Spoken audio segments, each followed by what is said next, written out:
자, 안녕하세요. 반갑습니다. 조종입니다. 오늘 가져온 컨텐츠는 CIWS2 양산 시작이라는 주제로 가져왔습니다. 아니 근데 물론 양산 시작이 아니에요. 정확히 말하면 양산 공장이 만들어져서 이제 양산을 본격적으로 시작할 수 있다 이 소리예요. 그러니까 솔직히 말해서 이 양산 시작은 좀 정확히 말하면 어그로죠. 이 CIWS가 사실상 이제 결정이 됐잖아요. 이거에 대한 스펙이 어떻고, 그리고 난 다음에 이게 양산이 돼서 군에 보급되면 어떻게 변화하는지, 이거에 대해서 좀 말씀을 드릴 거예요. 고작 CIWS 해봤자 어차피 대공 기관포 아니냐 이렇게 말할 수 있는데, 그렇지 않아요. 생각보다 많은 변화를 가질 것 같다라고 생각이 들고요. 그런 점에서 설명을 할 거기 때문에 아마 오늘 좀 재밌을 겁니다. 시작하기 전에 좋아요와 구독 그리고 알람 설정 한 번씩 부탁드리고요. 시작해 보도록 하죠. LIG 넥스원 함정 최후 무기 CIWS2 양산시설 준공이라고 했고요. LIG 넥스원 대표가 양산시설 기반으로 성공적인 연구 개발과 양산을 넘어 지상용 진화 발전과 수출까지 확대되는 성과로 이어질 수 있도록 최선의 노력을 다하겠다라고 말했습니다. 사실 이제 CIWS가 모델이 두 개였잖아요. 하나는 LIG 넥스원에서 만든 거, 나머지 하나는 한화에서 만든 거, 이렇게 두 개가 있잖아요.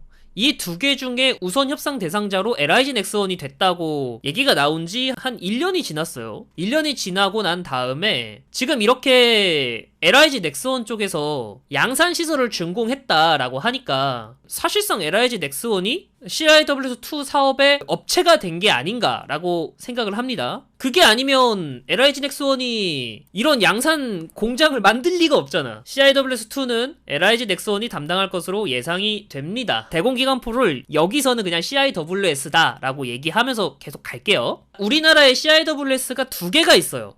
하나는 펠렁스, 하나는 골키퍼입니다. 그래서 이런 식으로 배치가 되어 있죠. 골키퍼는 우리나라 KDX 시리즈, 광개토대왕급 구축함, 세종대왕급 구축함, 이순신급 호위함, 왜 호위함으로 되어 있지? 죄송합니다. 구축함이고요. 그리고 난 다음에 펠렁스는 인천급 호위함, 대구급 호위함, 그리고 정조대왕급 구축함, 여기에 장착이 되어 있습니다. 근데 사실은 이렇게 생각할 수도 있어요. 왜 CIW에서 굳이 두 개냐? 보급 일원화 하면은 좋잖아. 왜 보급 일원화를 안 하고 한쪽은 30mm 골키퍼 그리고 한쪽은 20mm 펠렁스를 사용하냐? 이렇게 말할 수 있잖아요. 그게 이유가 있습니다. 굳이 따지면 레이쇼온사 문제입니다. 자, 뭐냐? 원래는 골키퍼하고 펠렁스가 같이 있었는데 전 세계가 펠렁스 CIWS를 선택하게 돼요. 점점 CIWS를 많이 사요. 그래서 이 골키퍼 체계가 전 세계적으로 60세트밖에 못 팔았습니다. 전 세계 CIWS 시장을 펠렁스가 석권하게 돼요. 그럼 그거 사면 되지 않냐 라고 할 수 있는데, 문제는 이 레이쇼온사가 양심이 뒤져버려가지고 독과점이 시작되자마자 레이쇼온사는 이 펠렁스 세트 하나가 원래 80억쯤 합니다. 근데 이거 가격을 160억까지 올려버려요. 원래 골키퍼 가격이 한 150억쯤 한대요. 펠렁스가 160억. 양심이 없어도 너무 없어지게 된, 여기까지만 해도 그래도 펠렁스가 더 좋으니까 해서 살 수 있는데, 문제는 시그널사가 판매 실적이 저조하니까 다른 서비스도 다 저조해졌어요. AS 저조해졌고요.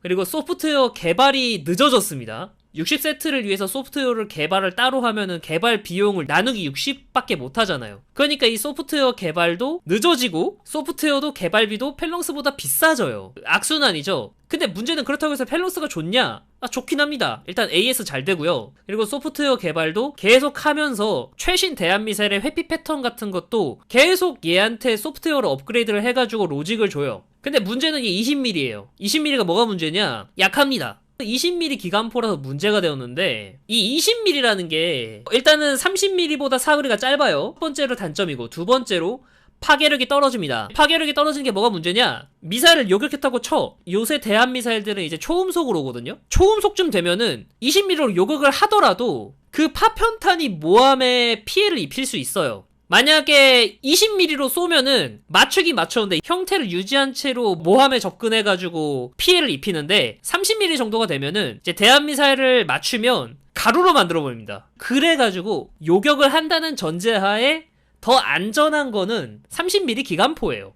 그래서 이제 아음속 대함미사일만 있을 때는 20mm 기관포 정도만 해도 큰 문제가 없었는데 요새 이제 초음속 미사일이 되면서 이제 20mm로는 부족하게 되었다. 이제 좀 30mm 기관포를 써야 되는 그런 상황이 왔다. 이겁니다. 그래서 그럴 바엔 우리가 새로 만들겠다가 나은 거죠. 뭐 하여튼 그런 이유 때문에 CIW에서 체계를 구입하는 게 아니라 국산화하는 방향으로 선회를 하게 되었습니다. 30mm 기관포로 기존 펠렁스보다 파괴력을 높였습니다. 근데 국산화의 장점이 있기 때문에 지속적인 AS를 통해서 최신 미사일의 회피 패턴에도 대응할 수 있도록 만든 게 목표입니다. 근데 왜 CIWS2냐 라고 말할 수 있죠. 왜 CIWS2야? 놀랍게도 CIWS1이 있기 때문입니다. 노봉입니다. 이게 어떻게 CIWS야? 라고 생각할 수 있는데 CIWS랍니다. 나도 이게 왜 CIWS라고 하는지 모르겠는데 얘 CIWS래요 어쨌든. 그래서 이런 말 하잖아요. 윤영아급 고속함 그거 CIWS 하나도 없어가지고 대공사격 제대로 안 되잖아. 미사일 날아오면 막을 수 있냐? 라고 말하는데 엄밀한 의미에서는 윤영아급 고속함은 CIWS가 있습니다. 그래가지고 어쨌든 이 CIWS2의 그러면 스펙을 좀 볼게요. 기본적으로 화력은 골키퍼와 같습니다. 당연하죠. 이 30mm 기관포 그대로예요. GAU8 기관포 그대로 써요. 그러면 골키퍼랑 똑같나요? 라고 할 수 있는데 그게 아니죠. 그 CIWS2의 핵심은 이 30mm 기관포가 아니라 레이더들이에요. 덕지덕지 레이더가 달려있거든요. 이게 좀 과하다 싶을 정도로 레이더가 달려있어요. 왜 이렇게 달려있냐 라는 거에 대해서는 이 뒤에 설명해 드릴게요. 자, 그래서 탐지 레이더 4개, 추적 레이더 1개를 가지고 있는 게 특징입니다. 여기에 이 조그마한 레이더 있잖아요. 이게 탐지 레이더고 요게 추적 레이더입니다. 자, 그럼 레이더 성능은 어떨까라고 생각할 수 있잖아요. 일단은 LIG 넥슨 쪽에서 이 레이더의 성능을 제대로 공개하지 않았어요. 그래서 몰라요. 모르는데 추측은 할 수 있죠. 왜냐면 LIG 넥슨이 얘를 위해서 레이더를 아예 새로 개발하진 않았을 거 아니야. 기존에 개발한 게 있고 그거를 CIWS에 맞게 세팅을 다시 하거나 좀 개량을 새로 했을 거 아니야. 실제로 그래서 LIG 넥슨이 개발한 레이더가 있습니다. ESR500A라는 레이더가 있어요. 이거 파워공용 레이더예요. 그래서 제 생각으로는 아마 ESR500A 레이더와 유사한 스펙을 가지지 않을까 생각하고 있어요. 이 스펙은 뒤에서 말씀드릴게요. 그리고 이외에 여기에 전자광학 추적 시스템이 있어서 이 CIWS2 혼자서 미사일을 요격할 수 있습니다. 중앙의 통제를 받지 않아도 지가 알아서 요격을 할 수가 있어요. 제 예상 스펙은 이럴 것 같아요. ESR500A의 예상 스펙이 이 정도 되거든요. 이거는 어디서 나왔냐? 이거는 LIG 넥슨 쪽에서 ELM 2023의 3에서 4배 정도 우수한 성능이 우리 ESR500A 레이더다 라고 말했기 때문에 그래가지고 아마 스펙이 이러지 않을까라고 생각을 해요. 요거는 정확한 스펙은 아닙니다. 이건 다 틀릴 수도 있어요. 제가 가장 중점적으로 보는 건 이 탐지 거리거든요. 일단은 근거가 반쯤 뇌피셜입니다. ESR500A 스펙을 바탕으로 이럴 것이다라고 추측을 하는 거예요. 지금 이제 이 CIWS가 나오면 항상 사람들이 생각하는 게 있어. 야, 이거 장비 돼 있으면 이제 윤영아급에 노봉 떼고 얘 넣으면 되는 거 아니냐? 라고 말할 수 있어요. 저도 되지 않을까? 라고 뇌피셜을 굴리고 있습니다. 왜냐면 CIWS2는 30mm 기관포기 때문에 일단은 20mm를 사용하는 펠랑스랑 비교하면 상당히 거대한 크기를 가져요. 그래서 추측상 펠랑스를 장비한 구축함들이나 호위함들에서는 사용이 불가능합니다. 근데 PKG는 장비를 할 수 있을 것 같아요. 이 노봉 하나가 제가 알기로 거의 76mm 한 포랑 먹는 부피와 무게가 맞먹는다라고 하거든요. 여기에 이 노봉을 달 수 있는데 CIWS2를 장비를 못할까? 라고 생각하면은 저는 의지만 있다면 개조가 가능하지 않을까라는 생각을 하고 있어요. 실제로 크기 보면은 이렇거든요. 이거는 이제 40mm 브레다인데 어차피 노봉이 요거 베이스로 국산화한 거기 때문에 어마어마합니다. 근데 이제 요거는 하나인데 아랫부분은 어차피 CIWS2 지금 LIG 넥슨이나 하나나 비슷해요. 이렇게 돼 있거든요. 그래서 요거 보면 가능할 것 같다라는 생각은 해요. 근데 아마 안 할 것 같습니다. 이거는 잡소리고요. 자, 그러면 이제 본격적으로 CIWS2가 가지는 의의가 뭐냐? 자, 첫 번째, 국산화로 인한 유지보수의 편의성이 증가합니다. 당연하죠. 단순한 그냥 정비하는 게 아니라 소프트웨어 발전이 정말 기대돼요. 군사 강국들 같은 경우에는 미사일의 회피 패턴이 굉장히 복잡해지고 정교해져요. 이제는 그냥 단순하게 시스키밍으로 그냥 직선적으로 오는 게 아니라 지그재그로 오고 별의별 패턴이 다 있어요. 배럴롤 패턴도 하고 막 난리가 나요. 거기에 대응하려면 회피 패턴에 대해서 항상 소프트웨어를 업데이트를 해줘야 돼요. 골키퍼가 이게 안 돼가지고 우리가 국산화를 하는 겁니다. 그리고 기존 서방제 무기 체계를 그대로 쓰는 것과 달리 우리 지형과 전략에 맞는 대응 전략을 만들 수 있을 것으로 기대돼요. 두 번째, 이게 사실 핵심인데 완전체가 됩니다. 충남급 호위함이.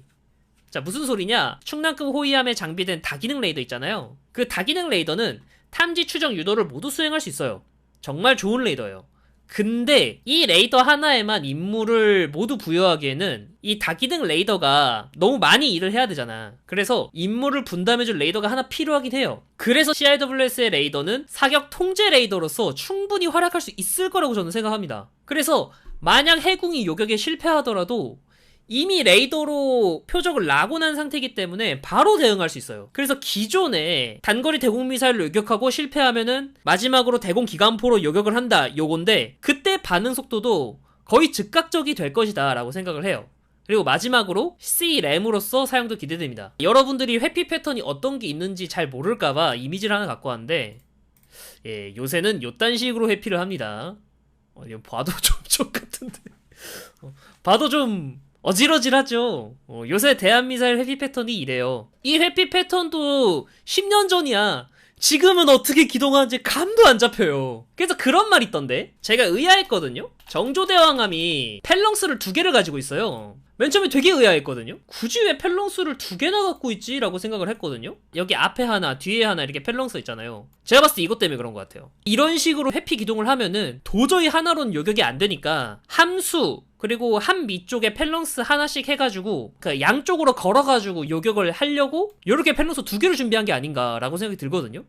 그리고 내가 봤을 때 이 생각이 맞는 것 같아. 이런 목적으로 해서 펠렁스 2개 단 것 같아요. 그래서 뭐 요런 식으로 정신나간 회피 패턴이 있다. 자, 그럼 두 번째, 아까 말했지, 왜 충남급 호위함이 이 CIWS2가 장비되면 완전체가 되느냐? 이것 때문입니다. 아까도 말했듯이 해군과 이 다기능 레이더 요걸로만으로도 충분히 요격을 수행할 수 있습니다. 요격을 수행할 수 있는데 사격 통제 레이더로 한 번 더 봐주면 좋잖아. 그래서 해군 운영할 때 사격 통제 레이더로 사용할 수 있다는 게 이겁니다. 해군은 자체 레이더가 있어서 종말 유도 없이도 요격이 가능하지만 사격 통제 레이더가 있으면 명중률을 더 높일 수 있겠죠. 왜냐면 해군이 자체 레이더로 적 미사일을 한번 보고 표적을 확인하고 그 다음에 이제 자함에서 사격 통제 레이더가 얘를 한 번 더 쏴줘가지고 한 번 더 봐주고 크로스 체크를 할 수 있잖아. 크로스 체크가 가능하다는 건 명중률을 더 올릴 수 있다라는 소리인 거잖아요. 그리고 조금 더 업그레이드를 하면은 그 명중률이 어느 정도 확보가 된다면 굳이 해군같이 자체 레이더를 넣을 필요 없이 반능동 미사일을 쓰면 되잖아. 값이 싸지거든요. 그런 식으로도 사용할 수 있게 되잖아요. 나중에 반능동 미사일을 개발해서 배치를 한다면은. 그리고 요격이 실패해도 이미 정렬이 완료되어 있는 상태입니다. 무슨 소리냐? 얘 지금 이미 사격 통제 레이더로서 표적을 지금 낙오난 상태잖아요. 다만 사거리가 안 되기 때문에 그냥 사격 통제 레이더로만 사용하고 있을 뿐. 만약에 해군이 요격을 실패했다고 쳐, 상관없어요. 그래도 이미 얘는 조준이 다 돼 있는 상태예요. 사거리 내로 들어오면 바로 요격을 할 수 있습니다. 그러니까 기존에는 사거리 내로 들어오면은 조준하고 쏜다는 개념이었는데 그게 아니라 이미 사거리 전에 조준을 다 마친 상태에서 사격 통제 레이더로 쓰다가 사거리 내로 들어오자마자 바로 사격. 이런 식으로 쓰면은 훨씬 더 대응이 빠르겠죠. 저는 그래서 이게 제일 기대가 많이 돼요. 제 생각인데 뭐 아마 이제 FFX 배치 4도 아마 이런 방식으로 나오지 않을까 라고 생각이 듭니다. 자, 그리고 마지막으로 C-RAM. 네, 요런 거죠. 지상에서 사용을 하면은 평상시에는 대공포로 쓰다가 그 다음에 보병 화력 지원용으로도 쓸 수 있겠죠. 자, 이런 식의 의의가 있습니다. 그래서 저는 빨리 이제 양산이 됐으면 좋겠다. 제 개인적인 바람은 충남급 호위함 6척에 당연히 다 보급을 하고 조금 더 많이 생산해서 PKG에도 좀 보급해주면 안 되나? 아무리 생각해도 노봉보다는 쓸만해요. 분명히 시그널사에 얼마 줬을 것 같거든? 라이센스 비용으로 얼마 줬을 것 같다고 생각은 하는데 과연 얼마 줬을까? K키퍼. 얘 이름 뭐라고 하지? 이 CIWS2 얘 이름 뭘로 할까? K키퍼니까 오늘부터 얘 이름은 조현우로 갈까? 네 이름은 이제부터 조현우요. 결함이나 요격 실패할 때마다 조현우 이름 기사 제목이 나온다고? 노봉2. 노봉2는 진짜 힘 빠지는 것 같은데. 이 노봉이라는 게 곤충이더만 장수 말벌을 의미한다고 하더만. 그럼 장수 말벌보다 더 센 거 뭐 있지? 아, 장수 말벌보다 강력하다고 평가되는 말벌이 일본 장수 말벌이야? 그러면 CIA에서 2의 이름은 일본 노봉이 되는 건가? 유럽 노봉, 일본 노봉. 꿀벌일 수도. 아니 뭐야, 존나 귀여워졌잖아. 그니까 이 CIA에서 2 이름이 꿀벌이 된다 이거죠? 꿀벌. 네 이름은 이제부터 꿀벌이요. 아, 범블비. 너의 이름은 이제부터 범블비요. 우리 고유 명사 곤충 이름 중 강해 보이는 곤충 이름 없나? 무당벌레. 강해 보이는 곤충 이름으로 무당벌레가 있는데? 울림벌레, 쇳불벌레, 돌침벌레, 산호랑나비, 큰밤 하늘소. 왜 이렇게 커요워지냐고 다들. 그래, 불개미는 좀 괜찮아 보일 수도 있다. 아니, 물방개는 냄새나 보이잖아. 그건 노린재지. 뭐 여튼 비슷하게 냄새나 보이잖아. 뭐 여튼 오늘 영상은 여기까지입니다. 시청해주셔서 감사하고요. 재밌게 보셨다면 좋아요와 구독 그리고 알림 설정까지 잊지 마시고요. 다음에는 더 재밌는 컨텐츠로 여러분에게 찾아뵙도록 하겠습니다. 감사합니다. 자, 그럼 안녕.